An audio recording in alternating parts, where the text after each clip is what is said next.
Hey everyone, I'm Rachel, And I'm Jen, and welcome to Devilish Bookworms, the podcast. where we read and review books and release episodes every Tuesday.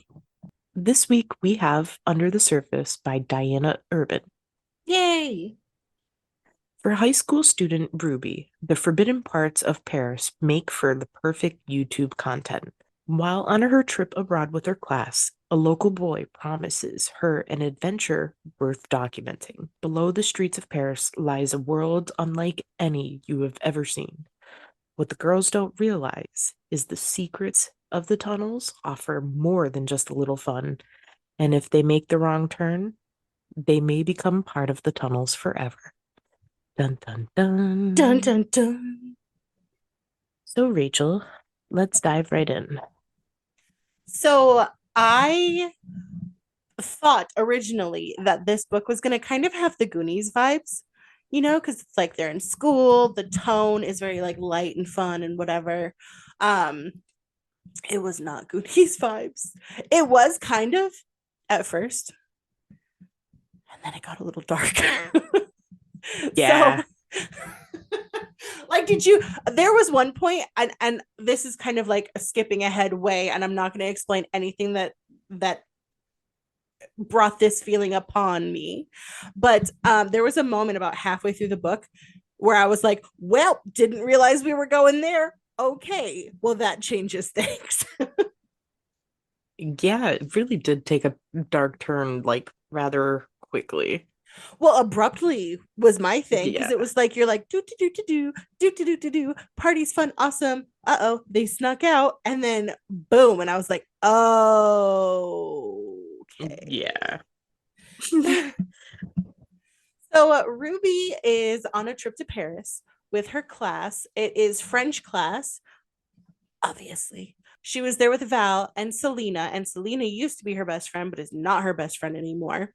And there were a couple of other people on the trip, and then also someone named Sean, who we like, but we don't want him to know that we like him. But he kind of might know that we like him, and we're not entirely sure, but we don't want to like tell him we like him. That was the vibe of the book. It was so cute. Like, especially, it was very, it kind of like brought me back.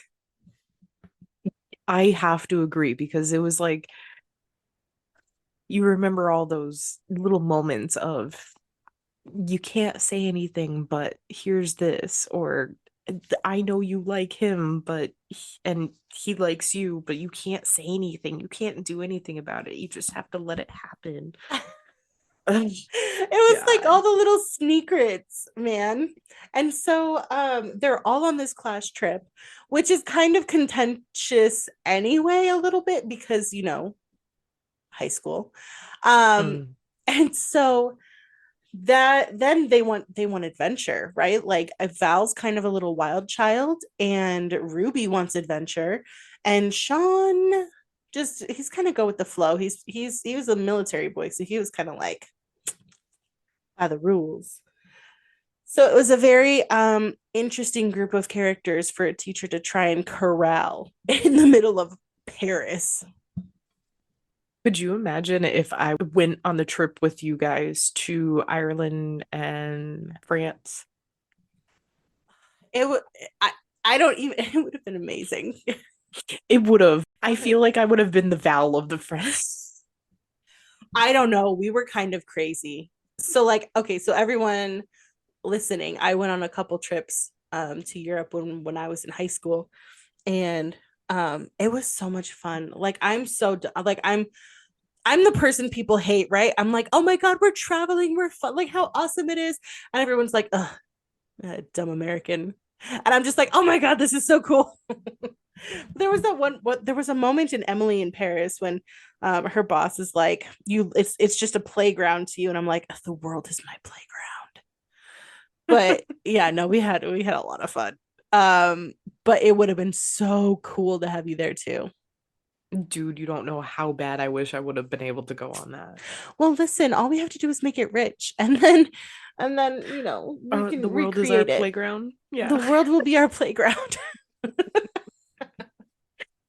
Oh, one day. Yeah. One day. Um, so anywho, I did actually go into the catacombs of Paris. I know you did, you lucky son of a. And there was a lady. Okay, I'm getting ahead of myself real quick. So anyway, so they're in Paris, they're in an Eiffel Tower, or they're at the Eiffel Tower, and Val meets this boy. And Val's, like I said, kind of a wild child. And so she meets this boy and she's just like chatting with him. And then Ruby is over at the Eiffel Tower with her little boo thing, and she's trying to figure out how to break away from the group, which is so smart, right? Like, it's so smart to be a child and being like in a different country, and you're like, let's break away from the group. Yeah, but it's not like she was trying to go far. I know it only takes an instant, and very far in a child's eyes and an adult's eyes is two totally different things. Like, to walk away from someone in a foreign country that's supposed to be supervising you, I would be like, no, no, your butt stays right here. You would put a leash on what, 17, 18-year-old. You'd be like, Yeah. okay, here's a handcuff and here's my handcuff, good luck getting away. Yep. Being an adult changes you. Being a parent changes you. So it changes your perspective, like going from that wild child, because I could have been Val. I was Val at some points in life. Mm-hmm. Uh, but it's just like, once you hit that certain milestone, your thoughts change a little bit. Now you're the one that's like, oh yeah, your kid want fishnets. Uh-huh. Yeah, you would be like, here you go. And I'm like, no, Well, yeah, they're no just fishnets. fishnets. Oh my God, if I ever get to that level of adult where I don't want to have fun anymore, just take me back and shoot me.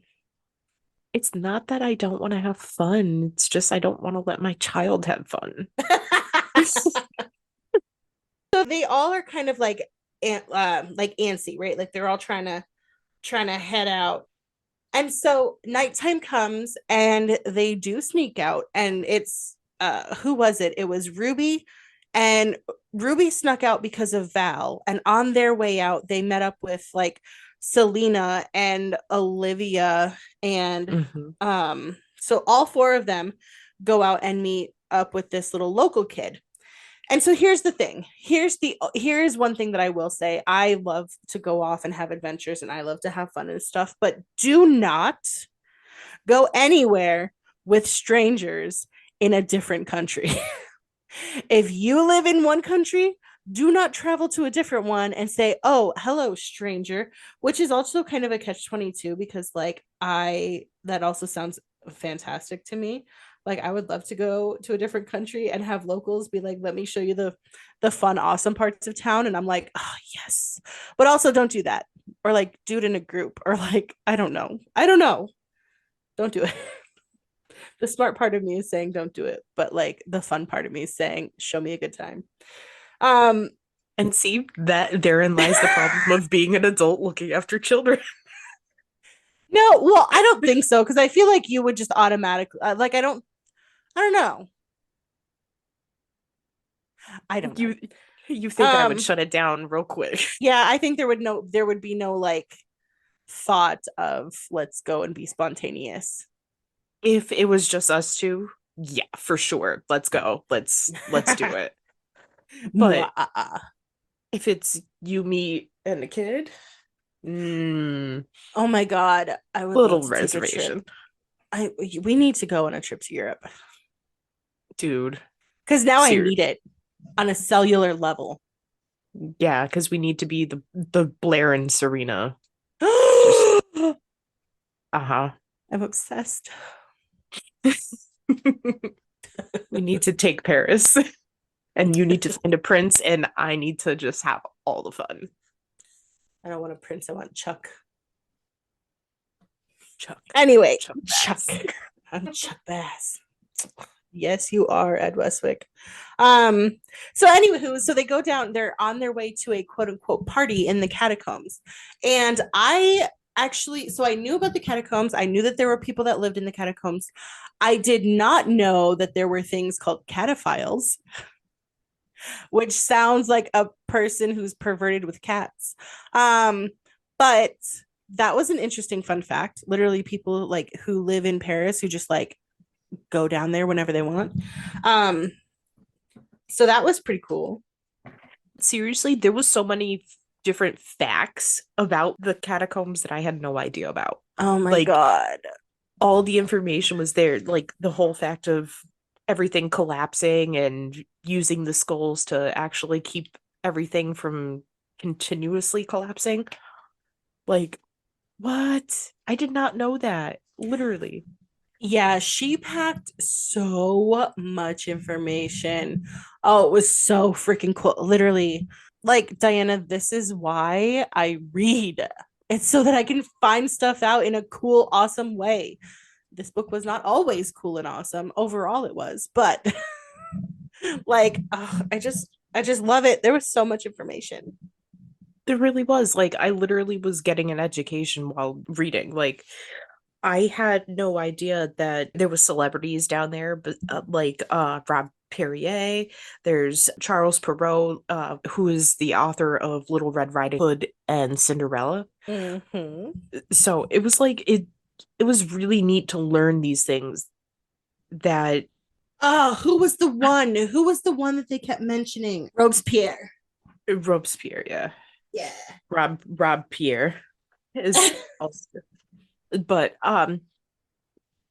literally, like, I didn't know there was, I knew there was a lot of history behind it, but I didn't know the celebrity portions of it, which Mhm. I thought was really cool. But also, like, just the fact of the matter, like, you just put it into perspective. Like, these people that are dead are helping the living stay alive.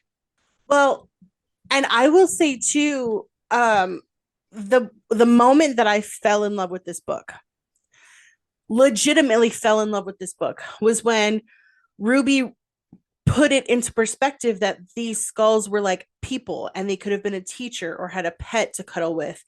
Like it was a person who was sad or like had ambition, like they had a mother and a father and like possibly had siblings and like so one of my favorite things to do and I may have said it before in the podcast, but I'm not entirely sure.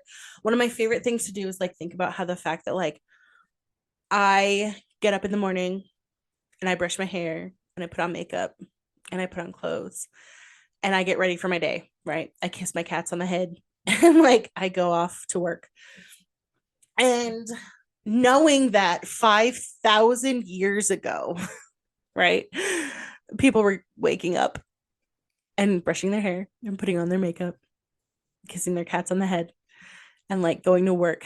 That this is the precise reason why we talk sometimes and I say like time doesn't mean the same thing to me that it does to other people cuz like for this exact reason. Like there was a moment um which and by the way this is also why I am fully 1000% against like or not against this is like why I genuinely 1000% don't understand racism is because it's the same thing. Like we all get up in the morning and do the same thing and go about our days and like, ugh, I won't get into it, but like case in point.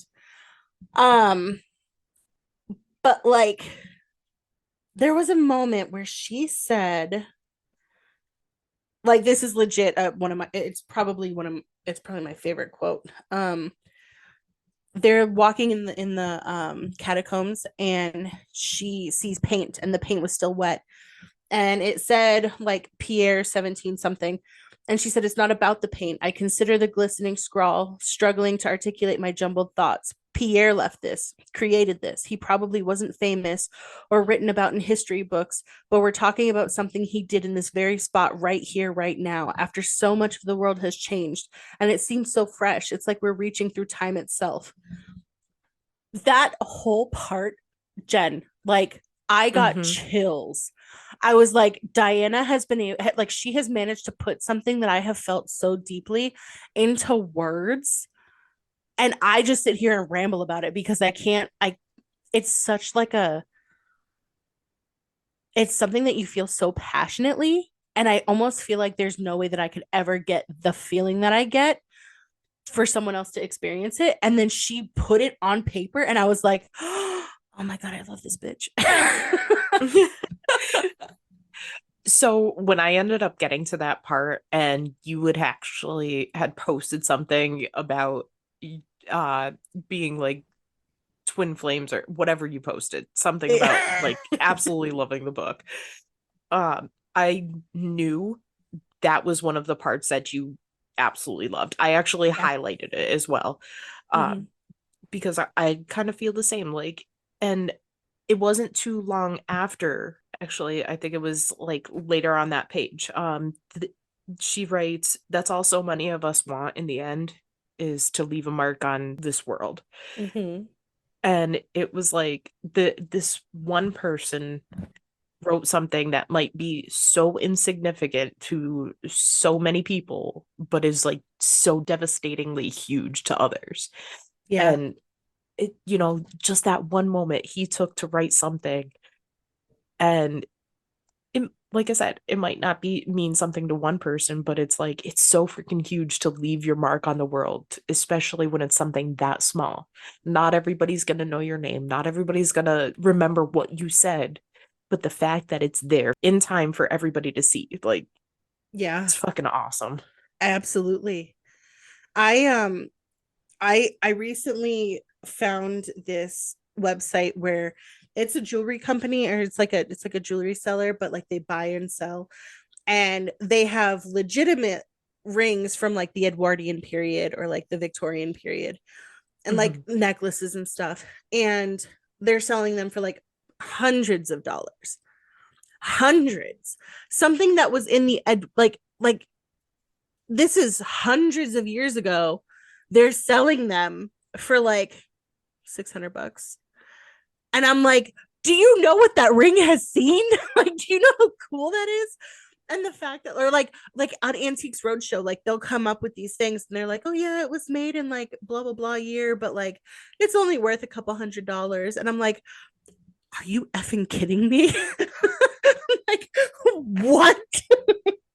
So like you said it perfectly. Like someone else would probably see that paint on the wall and just be like, oh yeah, someone painted that. Like, don't touch it, it's still wet. And I'm like, do you know how cool he stood here? Like Pierre stood here and he was like thinking things, and he had problems, and maybe he was having fun, maybe he was having a rough day. Like something made him pick up the paint and paint on that wall. And like, did he go home afterwards? Like, did he, how insanely cool is that? Yeah. It's like the butterfly effect. That's a great movie. Yeah, it is. But that small moment, that small change could make such a big difference.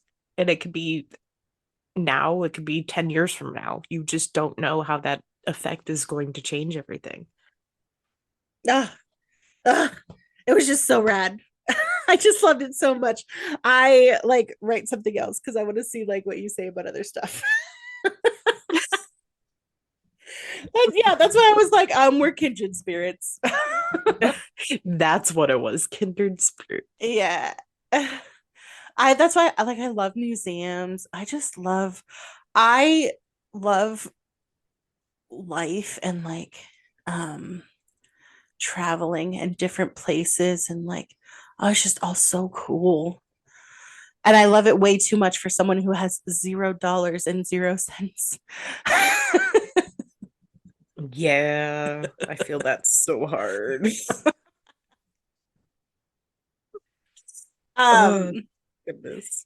to switch topics, um so Ruby getting yelled at, like, so they were down in the catacombs, right? And like she was taking pictures, and he was like, don't take pictures because like we don't want the cops to know where we are. They don't want us to, we don't want them to shut it down again. Because like certain parts of the catacombs are sealed because they're precarious or dangerous, or there's more people living down there. And he's like, don't take pictures, right? And it reminded me of, so I was in the catacombs and I was taking pictures because they're stunning, and like they're people and they're down there, and like how amazing that someone hundreds of years ago was put down there, and then now, like, they're still being witnessed. It's cool, right? So I was taking pictures and some lady yelled at me. She's like, that's so disrespectful. And I was like, well, I'm not disrespecting you, so go away.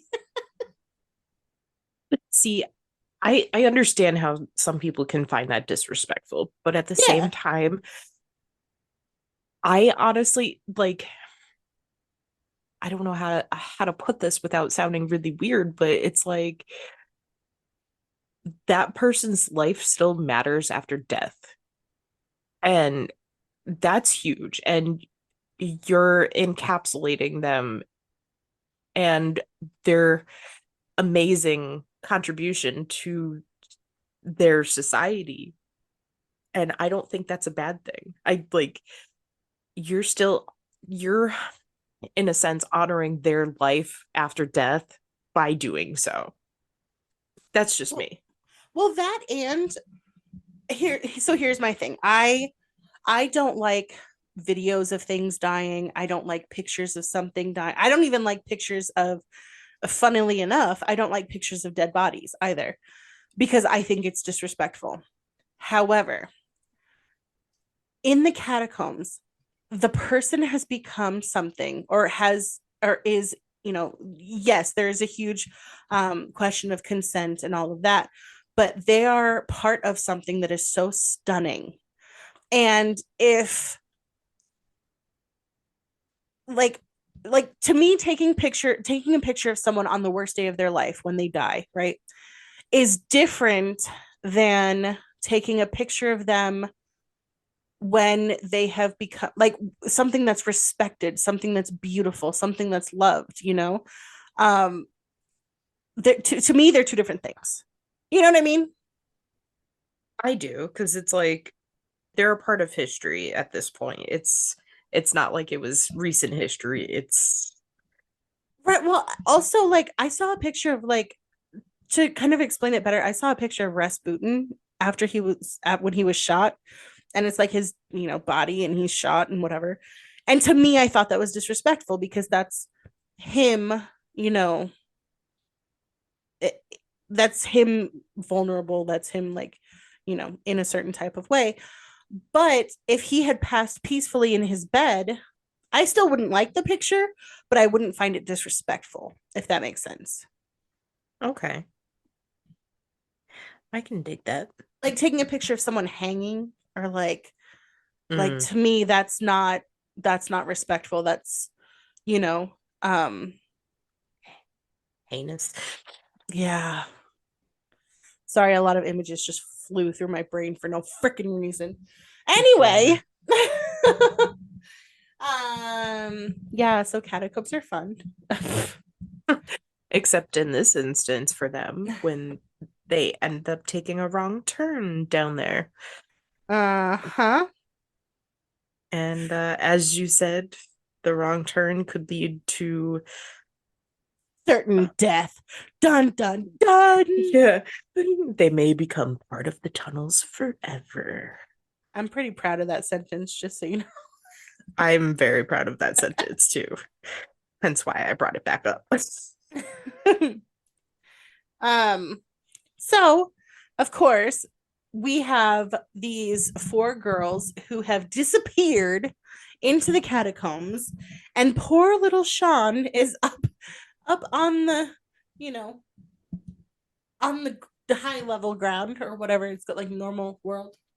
Um, and he is now trying to find where they went, because They didn't tell anybody. yeah, they didn't tell anyone, and he's just so sweet. Okay, we do need to talk about Sean for a second because not only was he an intelligent kid, but the fact that he was so persistent on making sure that they were found was just so freaking ridiculously sweet. Yeah. Especially, oh, I need to be there when they find you. I'm not coming home. Oh, Oh my god, I know. ugh. What are you gonna do? And he's like, it doesn't, like, I can't do anything. I know that, but like I have to be here. Honestly, that right there. Okay, some of his actions just beforehand, like, just really set the tone for him becoming like one of my favorite characters. And I think by the end of the story, it still became like a really strong, like, yeah, he's my favorite. Because even though everybody was basically beating him up, telling him, don't get involved, we don't need this information, you're not being helpful, you can't do anything, he still sat there and fought and fought and fought and fought. He definitely did not get the credit he deserved. Poor little thing. Especially when you think about so many people today, like we're basically just told to, okay, well now you have given us information. Now sit back and just, let us do our jobs. And he Mm-hmm. was like, not today. No, but he did it in a respectful way, and I think that's where most people go wrong, is we immediately just become disrespectful and start going, well, I'm not going to listen to you. Like, he didn't listen, but he's like, okay, yeah, all right, I hear you, and then went and did it anyways. But he um wasn't disrespectful. I see your point of view. Oh my god, hold on. There was an episode of RuPaul's Drag Race where they were doing Snatch Game. And Snatch Game is where they like all the contestants basically like dress up and act like someone else, like they're impersonating someone else. And so Gigi Good is a drag queen and she decided to be a robot. And RuPaul was like, he was like, well, I have some concerns. And then he voices his concerns. And Gigi's like, I hear your concern, but I don't share your concern. And that was basically like Sean. He was like, I hear what you're saying, but I don't agree with what you're saying. Yep. So at one point, I'm not going to give you like too many context clues on this one, but at one point, Val and Ruby were deep in a conversation, and Val was trying to give her like a pep talk. And I had a moment of a flashback where I actually was listening to Rachel say almost these words to me while we were on a drive in a car to Stop. California. But she said, Val was saying, you're a badass bitch. Once we get through this, we'll be one step closer to home. And,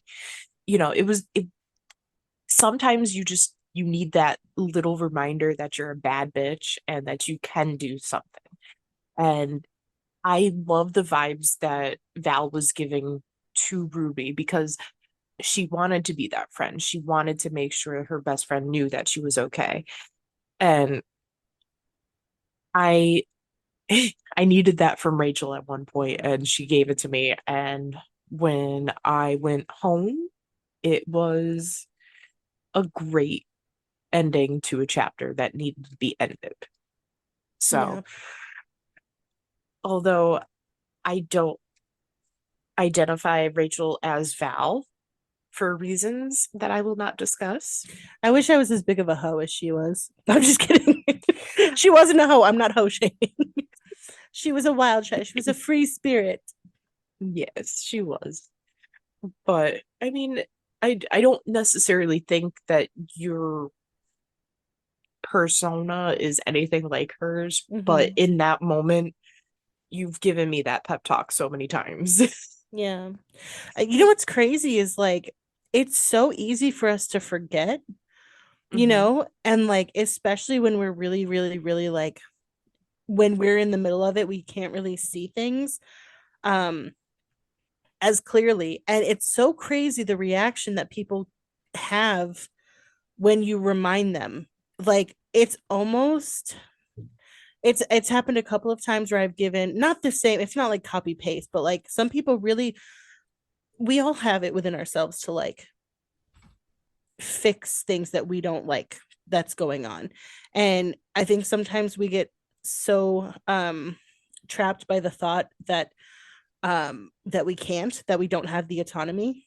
And Mhm. so when we are reminded that we do have the strength to do it, or that we do have the ability to do it, or that we can, um it's such an insane reaction that people get. Like, I've had people cry. A lot of people cry. Let's be honest, we all cry because we don't, it's like we forgot um how much um like we have, how much say we have over what happens, even if someone doesn't believe it right in that moment, or even if they need to digest it, or even if like they are having a hard time believing it. It's just the like when people are finally reminded and then they like break down in tears, it's because like, I don't know, that to me is like the most heartbreaking but also the most beautiful part of it, because it's like, it's they're having a reaction, but either way they heard what you said. Yeah. I love how Diana kind of like tippy-toed the line of this is what you need to hear. But then there was the other side of it where there was deception where, she told her, yeah, this is how it is. This is how it should be. You should go ahead and do this. And so she tippy-toed the line between the false hope and actually getting someone to believe what they can do. And there's a very thin line. Okay. But I love the fact that she put in here, I wanted her to have hope. Hope is better than crushing disappointment.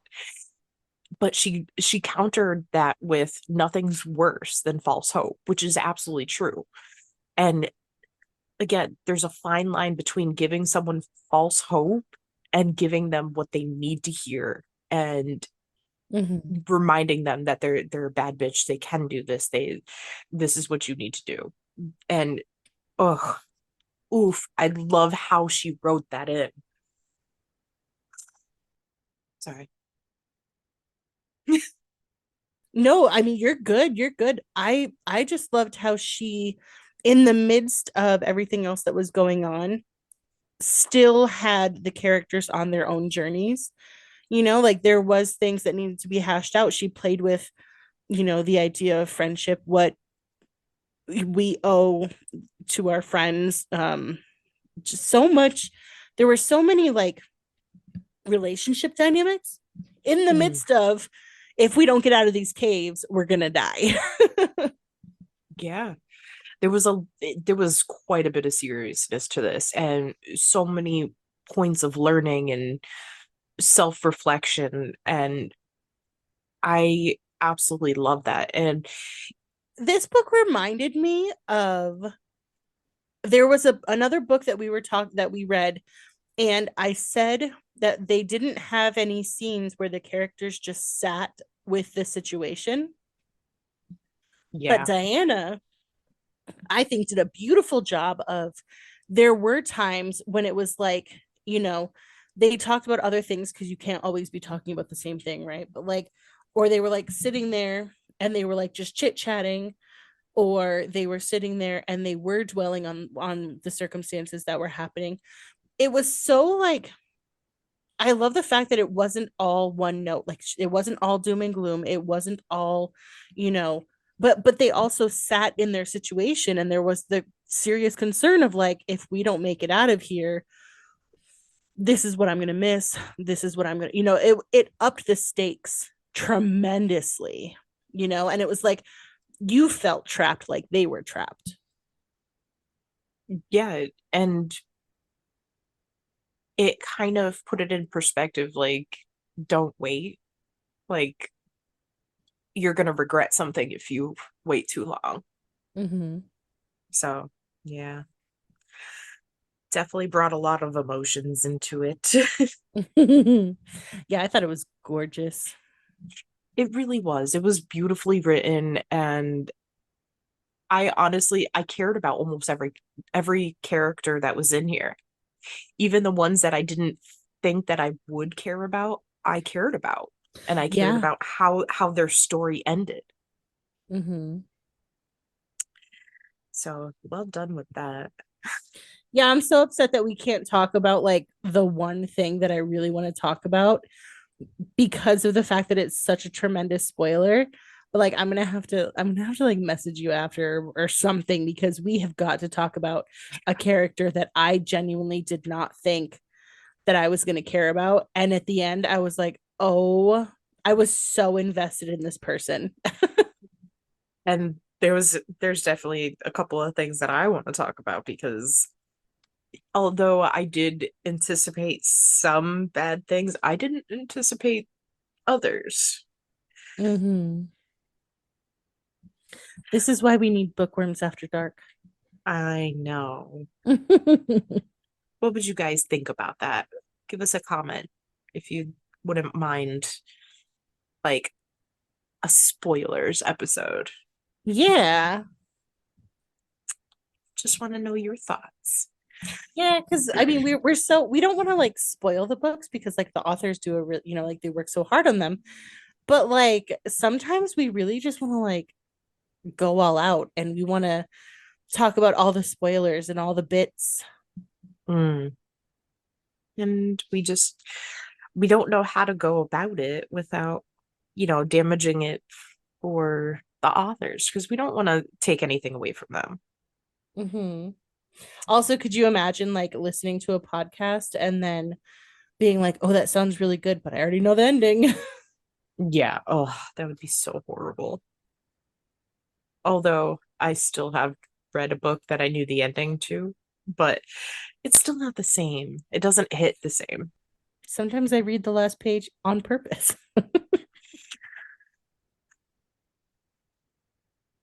I just can't with you with that. That's disturbing. Did you have a favorite quote? Knowing you had a couple. So I did. Um, and there was a quote at the end of the book, and I didn't write that one down. Um, and I freaking wish I had. Um, Mm. but I love one quote. It says, I might not be great at existing around other humans, but seeing the feats they've achieved, the architecture they've built, what makes cultures tick, I crave it like a thirst I can never quench. I swear, it's like she just ripped open my heart and took all of my feelings out. And then the other one I wrote down is running away from my problems is kind of my go-to. I'm like, same girl, same. Mm, I feel that. So that's it? You only had two? Well, I already read the other one and Oh, that's right. I forgot. I'm sorry. I'm not being judgmental. I'm just like, I'm shocked because I could have sworn that there was going to be a couple others that you would have wrote down and okay. there were a couple that came up and I was like, I should write that down and then I didn't. Ah, gotcha. Well, okay, then So we'll what do you just have? I was gonna say we'll start on my long list here. No, I'm Mm, kidding. It's not I long. love it. Um, so I was actually gonna read one earlier, but I chose a different one to read instead. But no matter how famous or powerful you are up there, in the end, we all end up like this. Mm-hmm. Um, there was also we're our choices, our bravery, our sacrifices. We're forgiveness and strength and the tears we've shed. We're the friendships we've built and the love we shared. Time might go on without us and ourselves might wither to dust, but that doesn't diminish our existence. We all leave a mark on this world. So fun fact, that's the one at the end of the book that I hadn't written down. Right. Ah! And last one is as grateful as I am that so many people care and stepped up to help, forcing a smile for strangers over and over is taxing. And dude, Mm. when you're in so much pain or you've finished going through your traumatic events to sit there and try to smile at people is so fucking much. It's so much. You know what else I thought was gorgeous was how she touched on what makes this so much different. Like what makes this case so many people showed up with these missing people, but there's missing people every day and they don't get that kind of attention. And I loved Mhm. that. Um I just love that. Like every missing person should have people show up for them like that. Absolutely. Now, I have to know, you already know who my favorite character is, but who was yours? Um I don't think I had one. Okay. I don't think I had one. I mean, they were all very complex. And to me, none of them stood out because I think that they all she did a good job of having them all on their own journey, right? So there was no they were all kind of like flawed, but they all had justifications for their actions. Um, I don't know. I guess Sean. Okay. Yeah. Yeah, Sean was the best, in my opinion. Yeah, he was cool. I don't know. Yeah. I don't know. I don't know why like none of them kind of like I think it's I liked them all. I wasn't I don't know, they were cool. Well, I mean, it was kind of like a hard choice because they each brought something to the table to love about them. Yeah, and I think my favorite character I can't talk about. Ah, okay. I gotcha. I know who your favorite character is then. Yeah. Okay. I love little secrets. Little secrets. Yeah, and I have reasoning for why that would be my favorite character. I just can't share them on the podcast. No, I can absolutely understand your reasonings too. You don't even have to say them, and I fully understand. Perfect. So overall, Jen, how did you feel about the book? Honestly, I loved it. Yeah. I like the last few books that we have had have been awesome, but in their own ways. Like this book just it gave a lot of dynamics and I I don't know. I guess for me it made me think a little bit more. I mean, I Mhm. finished this book 2 days earlier than I anticipated because I just couldn't stop reading. I couldn't put it down. And then, like, when I did finally put it down, I sat there and I just like thought and thought and thought. So, I mean, I I hate thinking because I think too much, but at the same time, this gave me a reason to think, and I really enjoyed that. Yeah. Yeah, I can dig that. What about you? I loved it. It made me want to go back to Paris so bad, which is not hard because I always want to go back to Paris. If I could move anywhere in the world, it would probably be there. Um, I liked it. Yeah. Um, there was a moment, I'm gonna be honest, when the first thing happened, when the thing happened, Hmm. right? Um, I was like, I think I'm done with this book. Okay. And then I kept reading it and then I got over it, but it was literally just because like I think it was because it was so drastic of a change in my brain. I was like I thought that I was reading this one book and then it like and then for some reason, I don't know, she just did a good job of like okay, we're telling stories, we're here. And then boom, reality punches you in the face. Yeah. Honestly, just hands down, like, great job with this. Mhm. Yeah. So, This book, Under the Surface, was written by Diana Urban, and she is an author who specializes in dark, twisty thrillers for teenagers.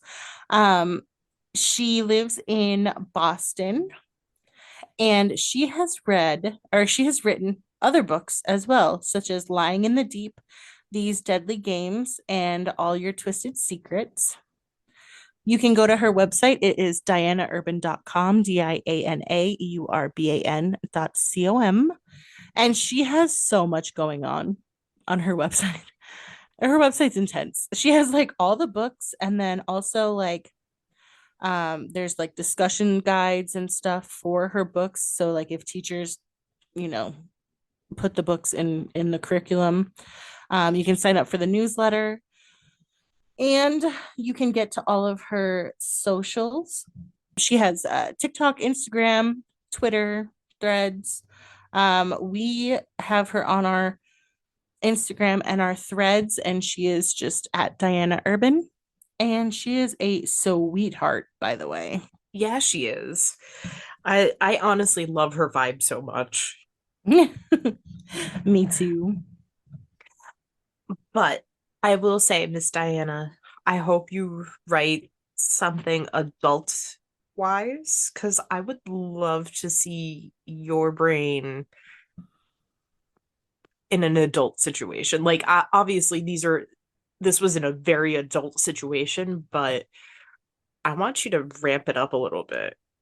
Like, I want to know how far your brain goes, because I absolutely love this.